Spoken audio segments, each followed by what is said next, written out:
शिक्षक नियुक्ती प्रकरणात गुन्हा दाखल झाल्यानंतर सरपंच मंगेश साबळे यांना न्यायालयाकडून जामीन मंजूर झालाय। सुटका होताच त्यांनी हा गुन्हा राजकीय षडयंत्रातून दाखल करण्यात आल्याचा आरोप करत शेवटच्या श्वासापर्यंत लढत राहणार असल्याची भूमिका मांडली आहे।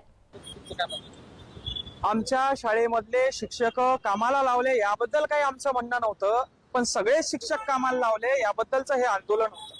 बरं, असंही नाही की तहसीलदारांना सांगितलं नाही, असंही नाही तहसीलदारांना सांगितलं नाही, असंही नाही शिक्षण अधिकाऱ्यांना सांगितलं नाही, पण तुम्ही सगळेच जर का बहिरे होऊन बसला असाल तर आवाज आमचा कुठतरी आम्हाला वाढवावा लागेल। आणि तुम्हाला एकच सांगायचंय, सगळेजण अन्याय सहन करणार नाही, कुणाला तरी समोर यावं लागेल, कुणाला तरी आवाज उचलावा लागेल, या सिस्टमच्या विरोधात आवाज उचलावा लागेल। आज जन्माच्या प्रमाणपत्रापासून तर मृत्यूच्या प्रमाणपत्रापर्यंत भ्रष्टाचार बोकाळलाय।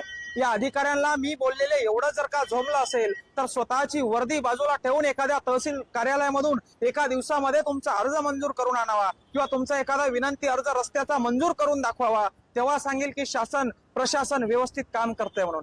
तुम्ही व्यवस्थित काम करताय, तुमच्यावर कामाचा लोड आहे, याबद्दल आमचं काहीच म्हणणं नाही, पण तुम्ही आमच्यासाठी आहात, आमचं म्हणणं तुम्ही ऐकून घ्यावं, त्याच्यावर प्रश्न या ठिकाणी तुम्ही मार्गी लावात, यासाठीचा हा उद्रेक होता। आणि तुम्हाला जर का असं वाटत असेल की मंगेश साबळेवर गुन्हे दाखल केले, मंगेश साबळेला तुरुंगात टाकलं आणि आता मंगेश साबळे शांत बसेल, गोळ्या जरी झाडल्या तरी हा साबळे शांत बसणार नाही। शेतकऱ्यांसाठी, गोरगरीब कष्टकरी बांधवांसाठी या ठिकाणी उठलेला हा आवाज आहे।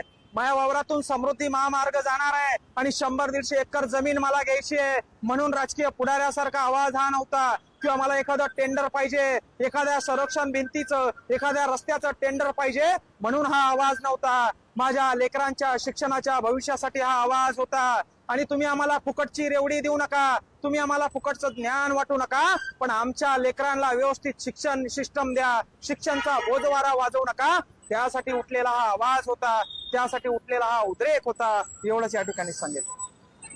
नक्कीच राजकीय षडयंत्राच्या माध्यमातून आमच्यावर गुन्हे दाखल करण्यात आले, आमचा आवाज दाबण्याचा प्रयत्न करण्यात आला, पण त्या राजकारण्यांना मी सांगू इच्छितो, साबळे हा तुमच्या 4 दिवसाच्या तुरुंगानं किंवा 4 दिवसाच्या हर्सुलच्या जेलनं दबणारा नाहीये। अरे एवढा भ्रष्टाचार आज या महाराष्ट्रामध्ये बोकाळलाय, याच्यावर साबळे आवाज उचलणार आहे।